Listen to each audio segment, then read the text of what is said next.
Saragay na tayo. Yan, papasok tayo sa Saragay. Aalamin na kung saan banda dito yung malubak na daanan.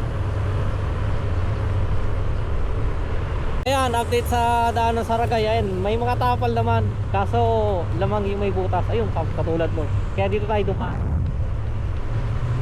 May butas sa gitna.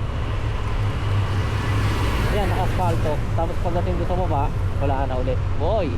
Oy! Ano ba naman? Okay lang, okay lang. Yun, oh, naka-asfalto na tinapalan nila. Ayun, mayroon pa ulit butas, oh. Ayun, dyan, oh. Bags mo dyan, talaga. Kaya tayo, hindi tayo hataw ng hataw. Kasi, siyempre, tatay-change natin yung nadaanan. So, ayan nga, update pa rin tayo. Nandito pa rin tayo sa Saragay. Ito pa rin yung daanan niya. Yung may asfalto, medyo malubak talaga. Kaya dito tayo muna sa dadaan sa gilid. Kasi hindi mo mapapansin pag nasa malayuan ka eh. Maya maya magugulat ka na lang eh. Oh, ganda ng bundok. Oh, ganda. Nagulat ako sa tanawin ah.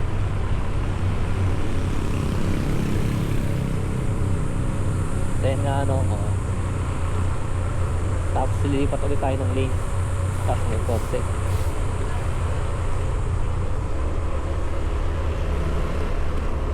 Pirit.